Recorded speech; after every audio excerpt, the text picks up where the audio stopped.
Telefon tinchlantirmaydi, qo'zitadi. Nimani?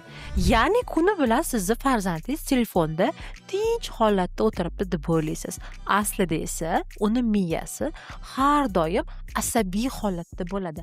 Ya'ni telefon ichidagi o'sha videolar, tezlashtirilgan, yorqin rangdagi suratlar bola asab tizimini charchatadi va u oqibatida bola har doim charchagan holatda, miyasi zo'riqqan holatda yuradi.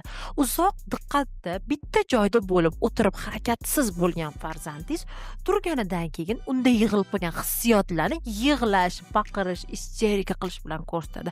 Siz o'ylayotgan o'sha bolam tinchlanadi deb o'ylayotgan multiklaringiz esa bolani asab tizimiga va kelajagiga juda ham xavfli va hozirgi kundagi anoreksik nevroz agressiya sabablari ham ayni o'sha siz ko'rsatgan o'sha qo'rqinchli kontentlar, shortslar, alhazar barcha qo'rqinchli kontentlar bolani miyasiga o'rnashib, kechqurun tunda tushlarida qo'rqitib chiqadi. Siz buni bilarmidingiz? Agar sizni ham farzandingiz hozir telefondan boshini ko'tarmayotgan bo'lsa, tushida yomon narsalar ko'rayotgan bo'lsa yoki orqasidan nodir qo'ylayotgan bo'lsa, unda bilingki, sizni farzandingiz ruhiyati zo'riqqan. Agar sizni ham farzandingizda anoreksik nevroz agressiya voqeima kasalligi bo'lsa, hoziroq shu raqamlarga murojaat qiling va biz sizga yechim beramiz.